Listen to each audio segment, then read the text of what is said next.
Police have arrested a man in connection with last night's Bloor and Sherburne shooting. Floods hit the site of the 2014 Winter Olympics, and see what Kanye West has to say about himself now. Humber News starts now.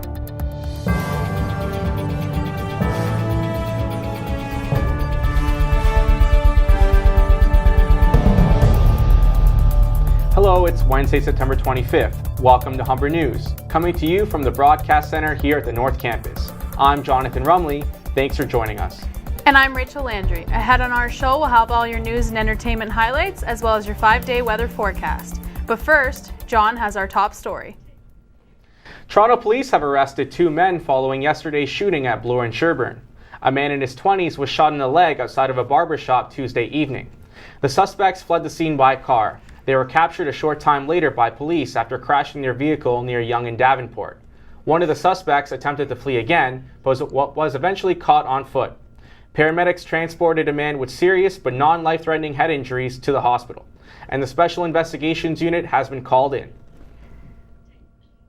The OPP has revealed details of a joint force international drug trafficking investigation that resulted in massive amounts of drugs being seized in the GTA.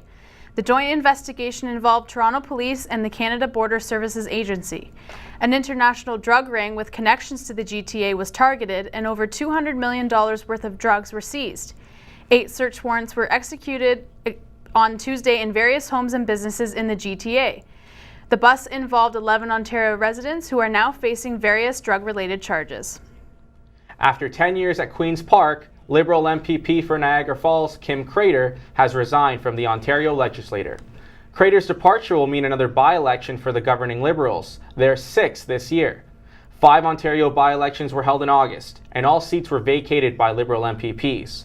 The Liberals lost 3 of those 5 seats. Crater announced his resignation on Tuesday, saying that he needs to put health and family first. Rob Ford's popularity seems to be on the rise, according to a new poll by Forum Research. The survey revealed Ford's approval rating is up 5% from last month, taking him to 49%. 51% of respondents disapprove of Rob Ford's work. Over 1,000 Torontonians took part in the survey on Saturday and Sunday. The last time Ford's rating was at 49% was back in April, which was before the crack video controversy. The mayor's approval rating hasn't been over 51% since he first took office. The news from BlackBerry has taken an interesting turn.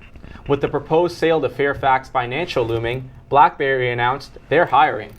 The Canadian tech company currently has 33 job openings on their careers webpage, with the most recent listings going up just 6 days ago. Last week, the struggling giant laid off 4,500 jobs as a part of a restructuring plan. The 35 job opportunities are located in Waterloo, Mississauga, Ottawa, New York, and London. If you've ever had to withstand grueling lineups at a Service Ontario office, then this story is for you. The Ontario government announced this morning that drivers can now renew their licenses online. Currently, drivers need to renew their license every 5 years. Now, eligible drivers will only need to renew in person every 10 years when they'll have a new picture taken. The change is part of the Ontario government's plan to make services more convenient. Online license renewal will cost $80 and will be delivered in 4 to 6 weeks. Humber's 3rd annual elephant swap took place today at the North Campus. Don't let the name fool you, no elephants were inside the school. Aaron Kenny has the details. All items on the table are free for students only. Students only. We have Humber News here right now. Video. Eager students were lining up today in hopes of getting one free item at the White Elephant Swap put on by Humber's recreation team in the concourse. The term white elephant refers to less serious or fun gifts, but that's not to say all the items were useless. Danielle Ellis, a first-year visual and digital arts student at Humber, says there's some really unique and cool items up for grabs. I have a Hong Kong Chinese chess set. That is pretty cool. It's all like made out of wood and everything is carved and painted. Like, that's really good work, right?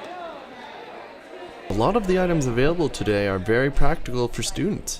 Nolan Sample, a first-year Humber student, says he's very happy with the variety. Noticed that there's some really cool things like Ethernet cable. There's some really nice dress shirts and what like as well. There's like Calvin Klein over there. It's very nice movies, books, everything, but the TV just gotta go with it, right? We're Humber. Antonio We Fortino love was our running students. and emceeing the We White wanna Elephant make sure Swap. that He if says they the have an motivation to run the opportunity to event get was something one for thing: free, the students of it's an Humber. easy spot where they can come and get it, right? So we do it because we love to do it, not because we have to or we're forced to do it. We do it because we want to do it. We want to help the students as much as we can. Humber's third annual White Elephant Swap is going off with great success. For just one red ticket, students are able to get themselves a free item that they didn't have before, like a nice fitting suit jacket. Aaron Kenny, Humber News. When we come back, we'll have more news from across the country and around the world, and we'll have your weather forecast with Yasmin Neal. Although fall has arrived, the warm weather will be staying with us this week. I'll have your 5-day forecast after the break.